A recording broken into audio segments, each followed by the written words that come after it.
1969 Disney cast Herbie as the Love Bug, and he is a 1963 ragtop sunroof sedan, Volkswagen.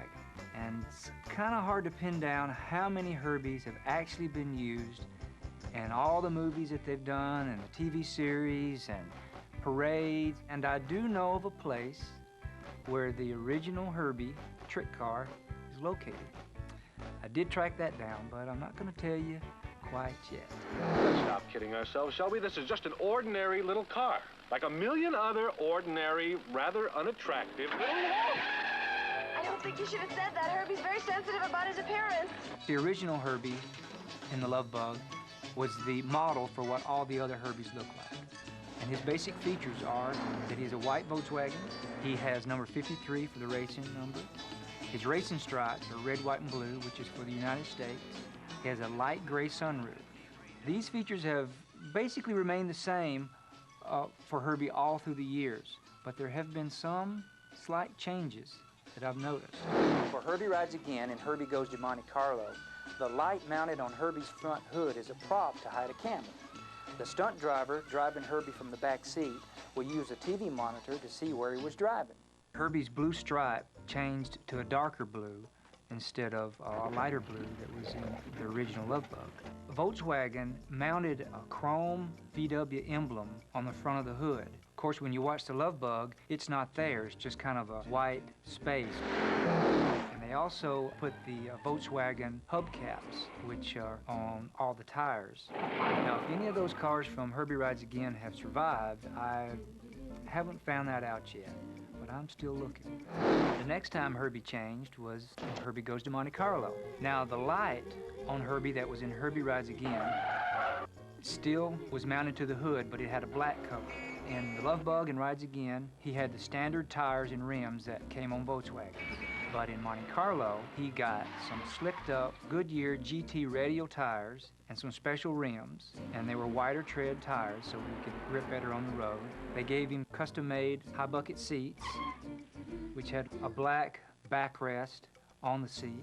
Most people might not notice this, but Herbie's earlier sunroof was a lighter gray, but in Monte Carlo, they changed it to a darker gray. Another change I noticed was the VW emblem on the hood is now gone, but the hubcaps remain the same.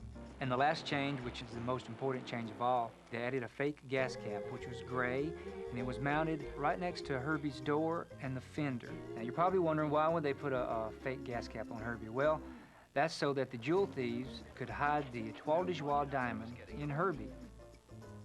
Étoile de Joie, which without that, there probably wouldn't have been a movie. For Herbie Goes Bananas, the hood light is gone, the gray gas cap is gone. Basically, Herbie remained the way he looked in Monte Carlo because he had the gray bucket seats, the Goodyear GT radial tires, the rims, but also, if you'll notice, that Herbie's ragtop sunroof went back to the original light gray instead of the darker gray that was in Monte Carlo. You might be wondering where some of the Herbies ended up for Herbie Goes Bananas. I do know that a few of the fans own some of the rust-painted Herbies, and they've kept them original. But I do know where one of the Herbies still remains, and it's at the Planet Hollywood restaurant in Walt Disney World in Florida. For the Herbie the Love Bug TV series, there's two changes that I know of. One is that the VW chrome emblem was back on Herbie's hood. The other is that the Goodyear GT radial tires were taken off, and Herbie got the standard VW tires and rims.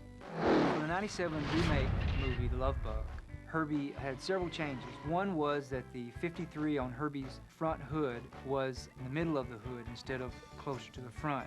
When you're looking straight ahead at Herbie, you can't really see the 53, which was important when you're in racing because you want to look in the rearview mirror and see who's behind you. Another change they made was that on all Volkswagens, there's a chrome edging that goes right down the middle of the hood. Well, in the previous Herbies, they always would put the 53 over that chrome edging. Well, in the remake movie, they put the chrome edging on top of the 53, which really changes the look of Herbie because it takes away from not only Herbie's look, but the racing number. The other change was they altered the stripes on Herbie. The red was too small, and they also changed the color of the blue to a lighter color blue than was used on the originals. And on top of that, the stripe wasn't put on Herbie's ragtop sunroof. They used about 5 or 6 Herbies for the TV remake. One was sent to the Peterson Auto Museum, which is in Los Angeles, for permanent display. The other one was given to a local radio station for a giveaway. The other 2 cars were very special. One was the special effects car. It was the one that the evil Herbie split him right down the middle with his laser beam. The other car, which was basically used just for stunts, those 2 cars have been sent to Paris. Walt Disney Imagineering has built Walt Disney Studios Park there, where both Herbies are in a stunt show.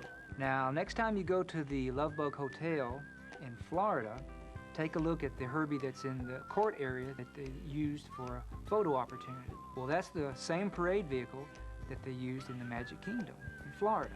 But I've noticed a few changes to that car. For one, the sunroof is a darker gray, and the 53 is a little too far up on the hood, and I believe they used a different font for the number 53.